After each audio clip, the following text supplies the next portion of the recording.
Saya mengundang kita membuka dari Matius pasal yang ke-15.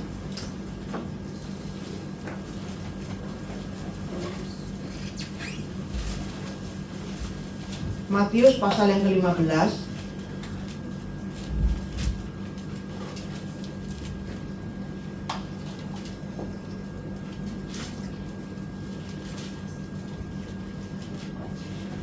Ayat 21 sampai 28.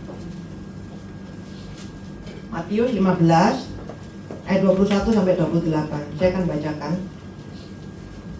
Lalu Yesus pergi dari situ dan menyingkir ke daerah Tirus dan Sidon. Maka datanglah seorang perempuan Kanaan dari daerah itu dan berseru, "Kasihanilah aku ya Tuhan, anak Daud, karena anakku perempuan kerasukan setan dan sangat menderita." Tetapi Yesus sama sekali tidak menjawabnya. Lalu murid-muridnya datang dan meminta kepadanya, "Suruhlah ia pergi, ia mengikuti kita dengan berteriak-teriak." Jawab Yesus, "Aku diutus hanya kepada domba-domba yang hilang dari umat Israel." Tetapi perempuan itu mendekat dan menyembah dia sambil berkata, "Tuhan, tolonglah aku." Tetapi Yesus menjawab, "Tidak patut mengambil roti yang disediakan bagi anak-anak dan melemparkannya kepada anjing." Kata perempuan itu, "Benar Tuhan, namun anjing itu makan remah-remah yang jatuh dari meja tuannya." Maka Yesus menjawab dan berkata kepadanya, "Hai ibu, besar imanmu, maka jadilah kepadamu seperti yang kau kehendaki." Dan seketika itu juga anaknya sembuh. Saudara, saya ingin mengajak kita melihat perbagian dari ayat ini, ya. Kita akan pelajari perbagian dari ayat ini. Kemudian nanti kita akan melihat apa yang bisa kita pelajari dan bagaimana kita menerapkan ayat ini dalam kehidupan kita, ya. Kita coba lihat ayat yang ke-22. Dikatakan pada saat itu Yesus pergi ke satu daerah, begitu, untuk menyendiri. Tapi kemudian di daerah itu datanglah seorang perempuan Kanaan. Nah, perempuan Kanaan ini adalah perempuan kafir, perempuan non-Yahudi, bukan berasal dari bangsa Yahudi. Kalau di Markus di bagian yang sama mencatat dia adalah perempuan dari Yunani, ya. Jadi dia bukan perempuan, ya, bukan dari suku Yahudi, dari keturunan Abraham. Jadi dia dianggap sebagai orang kafir. Nah, orang kafir ini datang kepada Yesus. Kemudian apa yang dia minta, apa yang dia katakan kepada Yesus? Dia berseru demikian, "Kasihanilah aku ya Tuhan, anak Daud, karena anakku perempuan kerasukan setan dan sangat menderita." Nah, dari apa yang dia katakan, yang dia serukan kepada Tuhan, kita bisa melihat beberapa hal, ya. Yang pertama adalah perempuan non-Yahudi ini, meskipun dia adalah orang kafir, tapi dia adalah orang yang cukup mengenal siapa itu Yesus, cukup mengenal apa yang dijanjikan dalam perjanjian lama tentang kedatangan Mesias, sehingga dia mengatakan, "Kasihanilah aku ya Tuhan." Dia berseru Yesus sebagai Tuhan. Kemudian dikatakan anak Daud. Dia bukan orang dari keturunan Daud, bukan suku Yahudi, bukan dari keturunan Abraham, tapi dia mengenal tentang janji Allah dalam perjanjian lama bahwa akan datang suatu saat dari keturunan Daud seorang Mesias. Jadi dia punya pengetahuan tentang agama Yahudi. Dia punya pengetahuan tentang siapa ini Yesus, dan dia mengakui bahwa Yesus adalah Tuhan, adalah keturunan Daud, adalah Mesias. Nah, saudara, ini penting karena banyak orang Yahudi termasuk pemimpin agama yang tidak mengakui Yesus sebagai Mesias. Tapi ini seorang kafir, dia mengakui Yesus adalah Mesias dari keturunan Daud yang dijanjikan itu oleh para nabi, yang sudah dinubuatkan oleh para nabi. Nah, kita bisa melihat bahwa dia punya pengenalan ini tepat. Dia memperlakukan Yesus secara tepat karena dia datang kepada Yesus, mengakui Yesus sebagai Tuhan dan Mesias, anak Daud, karena dia punya permintaan, "Anakku perempuan kerasukan setan dan sangat menderita." Artinya, dia mohon dan minta Yesus untuk melepaskan anaknya dari kuasa jahat, dari kuasa setan. Artinya, dia percaya Yesus adalah sosok ilahi yang mampu mengeluarkan setan itu atau mengusir setan itu dari tubuh anaknya. Dan hanya dia yang ilahi, yang punya kuasa untuk melepaskan seseorang dari kuasa setan. Tidak ada seorang pemimpin agama dan siapapun yang bisa melepaskan orang dari kuasa setan. Jadi dia punya pengetahuan bahwa pribadi yang ada di hadapannya ini adalah pribadi yang ilahi. Begitu, ya. Kemudian ayat 23. Tetapi apa respon Yesus? Yesus sama sekali tidak menjawabnya. Yesus diam. Kita tidak bisa tahu dengan pasti kenapa Yesus diam, karena dia dikatakan begitu ya. Tetapi dari konteks perikop ini dan dari konteks kita mengetahui kedatangan Yesus ke dunia di antara orang Israel dan sebagainya, kita bisa menduga yang pertama adalah Yesus memang diam karena Yesus tidak mau melayani dia. Ya, kemudian kita tahu Yesus bilang, aku hanya diutus kepada domba-domba dari Israel. Jadi memang Yesus diam karena memang Yesus tidak mau melayani dia sebagai seorang kafir. Begitu. Kediaman Yesus justru menunjukkan bahwa begitu seriusnya penolakan Allah kepada mereka, kepada bangsa-bangsa yang tidak mengenal Tuhan, kepada bangsa-bangsa yang tidak mengakui Tuhan, kepada bangsa-bangsa yang menolak Kristus. Begitu serius, ya, Allah begitu serius terhadap orang-orang yang menolak dia. Allah begitu serius terhadap bangsa-bangsa yang tidak mengakui dia, yang menolak Allah dan menyembah Allah. Nah, kediaman Yesus kita bisa artikan betapa seriusnya dia menolak bangsa-bangsa kafir, orang-orang yang tidak menyembah dan mengakui Allah. Tapi di masa yang sama, kita juga bisa melihat, karena pada akhirnya kita melihat Yesus meresponi dan menyembuhkan anaknya. Sehingga kita bisa melihat kediaman Tuhan mungkin juga berarti bahwa Tuhan ingin menguji sejauh mana iman perempuan ini, sejauh mana kepercayaan perempuan ini kepada Yesus. Apalagi dia sebagai seorang kafir. Sejauh mana dia mengenal Yesus, sejauh mana dia mau mengakui bahwa Yesus adalah sosok ilahi dan hanya Yesus yang mampu menolongnya. Nah, kediaman Yesus bisa diartikan seperti itu. Kemudian dikatakan murid-muridnya datang dan meminta kepadanya, suruhlah ia pergi. Dia mengikuti kita dengan berteriak-teriak, Hofan, begitu ya. Cepat suruh dia pergi gitu. Tapi kalau kita melihat, bukan berarti maksudnya murid-murid kok nggak ada empati sama sekali, udah menjadi murid, menjadi rasul Kristus, menjadi murid Tuhan, kok nggak ada empati, hatinya begitu dingin, begitu egois. Kalau kita melihat konteks dari kehidupan murid-murid bersama dengan Tuhan, sebenarnya kita bisa melihat bukan dalam pengertian ketika murid-murid bilang suruhlah ia pergi, meminta Yesus mengusir perempuan itu begitu saja. Bukan seperti itu. Tapi maksudnya adalah cepat tolong perempuan itu sehingga dia langsung bisa pergi. Begitu. Karena murid-murid sudah melihat dari banyak pengalaman sebelumnya bagaimana Yesus menolong orang-orang, bagaimana Yesus meresponi orang-orang, dan bagaimana Yesus begitu murah hati.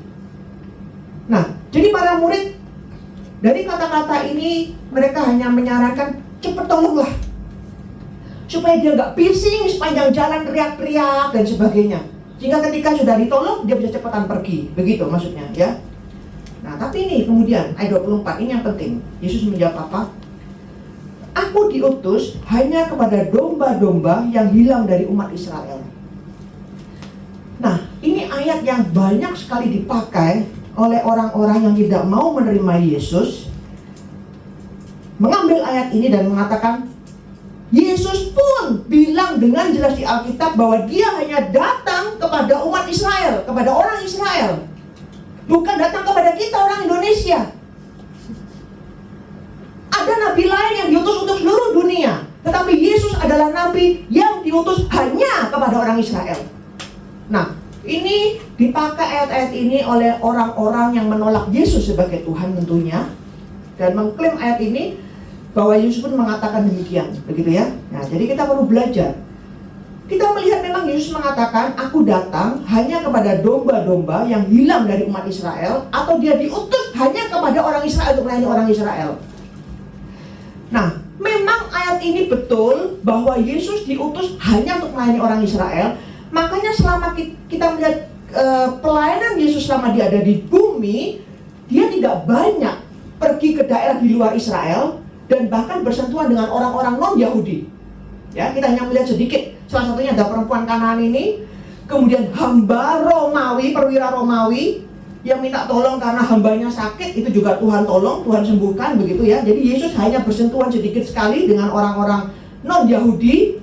Bahkan ketika dia mengutus para muridnya 70 orang, dia pun mengutus hanya jalan di antara suku-suku Yahudi, jangan keluar. Begitu. Nah, saudara, kita perlu melihat ini dalam konteks karena memang Allah menjanjikan keselamatan itu kepada orang Israel terlebih dahulu. Begitu. Allah sudah memilih orang Israel, begitu, ya kan? Dipilih satu bangsa ini, Allah jadikan bangsa pilihan, bangsa yang khusus, di mana Allah mengajar mereka tentang perintah-perintah Allah, tentang hukum-hukum Allah. Keselamatan Allah diberitakan kepada bangsa ini untuk nantinya melalui bangsa ini seluruh bangsa di muka bumi mengenal Allah dan mendapatkan keselamatan. Begitu. Jadi bukan berarti bahwa ajaran Allah, keselamatan Allah hanya diberikan khusus untuk bangsa ini, yaitu bangsa Israel.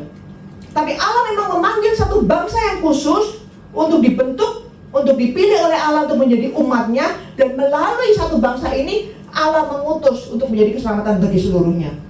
Itu yang kita tahu bahwa pertama pada saat Allah memanggil Abraham, Allah bilang apa? Melaluimu kamu akan kupakai menjadi berkat besar, dan kemudian seluruh bangsa akan memperoleh berkat yang sama. Jadi maksudnya melalui Abraham, nanti melalui keturunan Abraham, keselamatan itu akan diberikan, yaitu Mesias itu berasal dari keturunan Abraham. Keselamatan itu dari keturunan Abraham, begitu, yaitu Yesus. Tetapi melalui keturunan Abraham, melalui bangsa Israel ini, seluruh bangsa juga akan mendapatkan keselamatan dan mengenal siapa itu Allah. Ya. Nah, jadi ini adalah Yesus hanya menggenapi apa yang sudah dinubuatkan dalam perjanjian lama, ikatan perjanjian Allah dengan umatnya orang Israel, bahwa akan datang Mesias dari keturunan Daud dan akan memberitakan keselamatan kepada bangsa itu. Nah, tapi kita harus melihat pada saat akhirnya, sebelum Yesus naik ke surga, dia memberikan satu amanat agung. Itu suatu perintah yang paling penting, makanya disebut amanat agung. Begitu ya. Apa amanat agung Yesus? Pergilah. Pada akhirnya memang dari Yerusalem dulu, kemudian pergilah ke seluruh dunia, ke seluruh bumi, dan beritakanlah kabar baik kepada mereka. Jadi melalui orang Israel, Yesus pada akhirnya juga menyuruh supaya orang Israel, pengikut Yesus, orang Kristen, mereka memberitakan kabar baik itu ke seluruh dunia, sampai ke ujung bumi, beritakan keselamatan itu. Begitu, ya. Bahkan kita lihat salah satu contoh saja, Petrus, suatu ketika Tuhan sendiri datang berbicara kepada Petrus untuk memberitakan keselamatan itu kepada Cornelius yang adalah non-Yahudi, ya. Jadi mulai dari situ keselamatan sudah mulai diberitakan kepada orang-orang di luar Yahudi. Sehingga memang ayat ini bisa kita lihat tujuan Yesus datang. Yesus mengatakan, aku datang memang hanya kepada domba yang hilang dari umat Israel, dalam pengertian dia menggenapi perjanjian Allah dengan umat Israel dalam perjanjian lama, begitu. Tetapi tidak berarti, ini yang perlu dilihat, tidak berarti bahwa Yesus hanya diutus untuk menjadi nabi kepada orang Israel, sehingga orang-orang di luar Israel, termasuk kita orang Indonesia, tidak perlu mempercayai dia, karena dia hanya menjadi nabi untuk orang Israel. Sedangkan ada nabi lain yang diutus untuk seluruh dunia.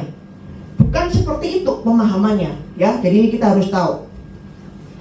Nah, kemudian setelah Yesus menjawab sedemikian, begitu ya, ini jawaban yang begitu keras, begitu pedas. Apa reaksi perempuan ini? Apakah dia sakit hati kah? Dia pergi kah? Dia menyerahkah? Begitu? Dia marahkah? Dia kecewakah? Dia bilang. Tetapi perempuan itu mendekat dan menyembah dia sambil berkata, Tuhan tolonglah aku. Sekali lagi semakin menunjukkan bahwa perempuan ini memang mengimani Yesus sebagai sosok ilahi. Ketika dia dikatakan sesuatu yang pedas pun, sesuatu yang keras pun, dia malah semakin mendekat dan semakin menyembah Yesus. Karena dia tahu yang disembah ini bukan manusia biasa, tapi dia adalah sosok ilahi, Mesias yang dijanjikan oleh nabi-nabi dalam perjanjian lama, yang diajarkan oleh agama Yahudi, meskipun dia bukan orang Yahudi, tapi dia punya pengetahuan soal itu. Dia menyembah Yesus dan dia meratap, Tuhan tolong aku. Karena Karena dia tahu hanya Yesus yang mampu menolong dia. Ini nanti kita akan melihat ya, semua reaksi dia, ya, apa yang dia lakukan ini, makanya dia mendapat pujian yang besar dari Yesus di akhirnya. Dia justru menyembah. Ya mungkin ini berbeda dengan kita ya. Ketika kita berdoa, terus mungkin kita tidak mendapat jawaban dari Tuhan, Tuhan diam. Tuhan tidak menjawab seruan kita, tidak menjawab doa kita. Apa yang kita biasa lakukan? Marah, kecewa, meninggalkan Tuhan, atau semakin mendekat kepada Tuhan. Ini yang kadang saya sering beberapa kali mendengar begitu ya, entah mendapat info, atau beberapa jemaat itu memang ngomong secara jujur. Kenapa enggak ke gereja begitu? Iya, saya lagi sumpek banyak pikiran Bu, makanya saya mau tenang sendiri di luar. Dan itu cukup banyak terjadi, beberapa kali begitu ya. Jadi ketika lagi sumpek, lagi ada masalah, lagi ada beban berat, justru gereja bukan tempat di mana aku bisa mencari ketenangan. Justru hadirat Tuhan bukan tempat di mana aku bisa mendapatkan ketenangan dan kedamaian dan jawaban. Tetapi kehidupan jalan-jalan di luar, tenang di pantai, di taman mungkin, atau bahkan hanya di kamar sendiri, itu adalah tempat di mana aku dapatkan ketenangan dan jawaban. Gereja, hadirat Tuhan, itu bukan tempat di mana aku bisa mendapatkan jawaban dan ketenangan. Artinya apa? Tuhan bukan jawaban bagi kita. Kita kecewa dengan Tuhan. Karena kita kecewa dengan Tuhan, kita merasa Tuhan tidak bisa memuaskan hati kita, tidak bisa menolong kita, makanya kita mencari penyelesaian di tempat yang lain. Padahal Tuhan hanya diam sebentar saja. Perempuan ini dicuekin sama Tuhan, dikatakan kata-kata kasar. Aku bukan datang untuk melayani kamu, aku datang hanya untuk ini loh orang Israel. Kemudian yang berikutnya, kata-kata kasar apa lagi? Tetapi Yesus menjawab, tidak patut mengambil roti yang disediakan bagi anak-anak dan melemparkannya kepada anjing. Yesus memberikan perumpamaan bahwa keselamatan, berkat itu hanya untuk anak-anak orang Israel ini loh, adalah anak-anak Allah, orang Israel. Kamu itu bukan anak, kamu orang kafir, kamu anjing. Dan makanan atau roti berkat itu hanya untuk anak-anak, bukan diberikan untuk anjing, begitu ya. Nah, ini memang anjing itu panggilan yang dikenal di antara orang Israel zaman itu untuk memanggil orang kafir. Gitu ya, mungkin seperti kita zaman ini kita juga ada panggilan-panggilan khusus atau istilah-istilah khusus untuk memanggil siapa atau golongan apa begitu ya. Nah, jadi istilah orang Israel memang biasa mereka menyebut atau memanggil anjing untuk orang non-Israel, karena memang orang non-Israel itu kan orang bangsa itu adalah kafir, itu najis begitu ya. Jadi anjing itu adalah najis, makanya pakai istilah anjing untuk menyebut mereka. Jadi Yesus maksudnya begini, Yesus bukan dalam pengertian dia menghina perempuan ini dengan kata-kata anjing, bukan. Tetapi dia memakai istilah yang biasa dipakai oleh orang Yahudi untuk menyebut orang non-Israel, orang non-Yahudi. Begitu ya. Jadi dia hanya memakai istilah itu untuk menyebut kepada perempuan ini dan mengatakan perumpamaan kepada perempuan ini. Jadi istilah yang biasa dipakai dan dikenal di antara percakapan orang Israel, dan Yesus hanya memakai itu, ya. Tapi bukan dalam pengertian bahwa dia punya hati atau punya niat untuk menghina perempuan ini sebagai anjing, begitu. Jadi dia bilang tidak patut mengambil roti yang disediakan bagi anak-anak dan melemparkannya kepada anjing.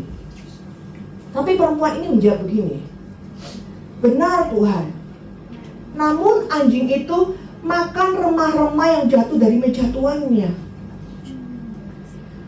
Jadi dia tidak putus asa untuk mendekat kepada Yesus, untuk menyembah dia, untuk meminta belas kasihannya, begitu. Karena dia sadar bahwa dia memang adalah anjing yang tidak layak mendapatkan belas kasihan atau roti atau berkat dari Allah itu sendiri. Makanya jawaban dia ini kemudian diresponi Yesus seperti ini, hai ibu besar imanmu. Hanya sedikit sekali Yesus memuji orang yang memiliki iman yang besar. Kita melihat dan banyak kali membaca kejadian atau kisah-kisah dalam perjanjian baru, bagaimana Yesus itu mengkritik para muridnya yang bersama-sama dengan dia, mengenal ajarannya, tahu dia adalah Tuhan, adalah Allah, adalah Mesias, yang melihat menyaksikan sendiri bagaimana dia melakukan begitu banyak mujizat. Tetapi banyak kejadian diceritakan oleh Injil dengan jujur, bagaimana murid-murid itu masih kurang percaya. Dan itu sering kali dikritik oleh Tuhan. Yesus bilang, ketika angin ribut, mereka ketakutan. Kenapa kamu kurang percaya? Ketika Petrus juga dalam kelemahannya, dia hampir jatuh ketika dia berjalan di atas air, Yesus pun kembali menegur, hai kamu yang kurang percaya. Ada banyak kali Yesus menegur para murid karena mereka kurang percaya. Tetapi perempuan ini seorang kafir. Yesus bilang, besar imanmu. Kenapa Tuhan memuji demikian? Karena kita melihat bagaimana dia bereaksi. Dia yang seorang kafir, dia mengenal siapa itu Yesus, siapa itu dia yang ada di hadapannya. Dan bagaimana pengenalannya itu memang juga berbicara dengan sikapnya. Ketika Tuhan bilang, aku hanya diutus kepada orang Israel, dia bilang, ya tolong Tuhan, tolong aku. Dia masih datang mendekat, bahkan menyembah. Dia merendahkan dirinya serendah-rendahnya, karena dia sadar bahwa dia hanyalah seperti seekor anjing. Jadi tidak layak mendapatkan kasih karunia Tuhan. Tetapi dia menempatkan diri serendah-rendahnya. Dia punya pemahaman bahwa Yesus adalah Tuhan. Dia hanyalah seperti seekor anjing. Nah makanya ini dikatakan Yesus puji iman yang besar. Ini yang saya pikir kita perlu belajar. Ketika kita mengatakan aku percaya Yesus adalah Tuhan, itu artinya itu bukan sekedar pengakuan iman yang ada di mulut kita. Tuhan itu berarti bahwa kita menyatakan bahwa Yesus adalah pemilik dan penguasa atas kehidupan kita, dan saya tidak berkuasa lagi untuk hidup saya ini. Itu artinya kita mengaku dia sebagai Tuhan. Kita membiarkan Allah yang mengatur kehidupan kita, Allah yang mengontrol kehidupan kita, dan kita ini bukan lagi punya hak apa-apa untuk bisa mengatur hidup kita seperti yang kita ingini. Itu artinya mentuhankan Yesus. Dan perempuan ini benar-benar mentuhankan Yesus. Dia benar-benar merendahkan dirinya serendah-rendahnya, mengakui benar aku ini hanya anjing. Aku bukan siapa-siapa. Aku tidak punya kelayakan apa-apa untuk datang memohon kepada Tuhan. Untuk meminta roti itu pun aku tidak layak, karena aku hanya anjing. Bahkan mendapatkan remah-remah itu pun aku tidak layak untuk minta. Tapi aku bisa mendapatkan remah-remah itu karena belas kasihan anak-anak yang menjatuhkan remah-remah itu dari meja ketika mereka makan.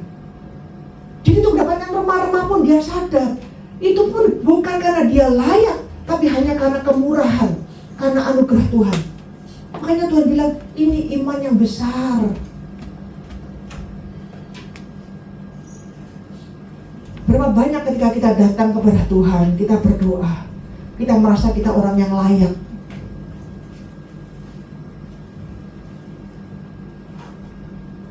Kita mengatur Tuhan mungkin dalam doa kita, tidak mentuhankan Tuhan yang adalah penguasa, pengatur, dan memegang kontrol atas kehidupan kita, tapi kita yang atur. Begini loh Tuhan, begini kita yang atur Tuhan.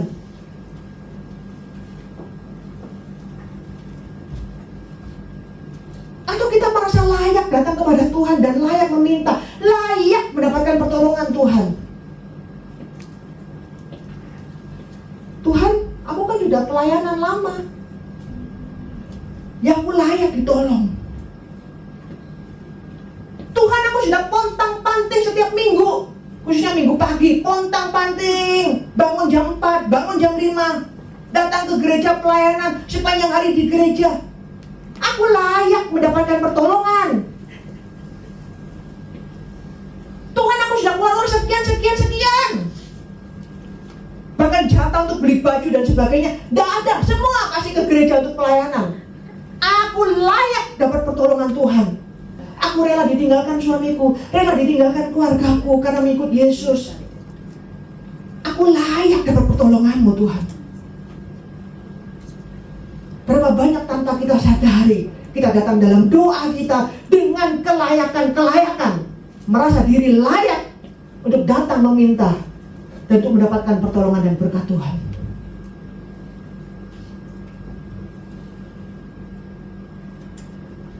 Itu bukan iman yang benar. Itu bukan sikap hati yang Tuhan mau dari anak-anaknya. Tapi iman yang benar adalah mengakui Dia sebagai Tuhan satu-satunya penguasa hidupku. Aku tidak punya hak apa-apa lagi untuk mengatur hidupku. Aku hanya bisa mohon belas kasihan-Nya, datang menyembah Dia, memohon belas kasihan-Nya, dan sadar bahwa aku ini hanyalah seperti anjing yang tidak layak. Tapi Dia layakkan aku untuk mendapatkan remah-remah dan roti itu. Hanya karena anugerah saudara. Tidak ada kelayakan apapun dalam diri kita. Kita yang bukan orang Israel, tapi kita tahu bahwa ini juga memberikan keberanian bagi kita, bahwa kita yang adalah seekor anjing diangkat menjadi anak oleh Tuhan. Yang awalnya mungkin kita hanya mengharapkan remah-remah itu jatuh dari meja, di mana anak-anak berkumpul dan makan di situ, tapi sekarang Tuhan mengangkat kita, mendudukkan kita di meja itu.